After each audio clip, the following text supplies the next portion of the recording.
አሁን ኢሲሲን ትልቅ አድርጎ ከማየት አንፃር ሃይ ስኩል ጀምሮ ሲባል የሚከብድ ወይ ደግሞ ብዙ ሰዓት የሚወስድ ሊመስል ይችላል። ግን አሁን የምናወራ ያለው ነው ይሄ ፋውንዴሽናል ሌቭል ኢሲሲን መሰረታዊ የሆነውን ነገር ይጨርሱ ቢባል በአመት አንድ ወይ ሁለት ኮርስ ቢወስዱ ነው። ብዙ አይደለም። 4 አመት ሃይ ስኩል ውስጥ እናሳልፋለን። 9ኛ ክፍል ብንጀምር 4 አመት አለን።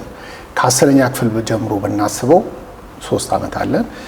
የእንግሊዝን የሚከተሉ አንዳንድ እንግሊዝ ካሪኩለም የሚከተሉ ትምህርት ቤቶችም አሉን አዲስ አበባ ላይ። እነሱ ደግሞ 13ኛ ክፍል አላቸው። የሃይ ስኩል ዲፕሎማ የሚሰሩበት ተጨማሪ አመት አላቸው።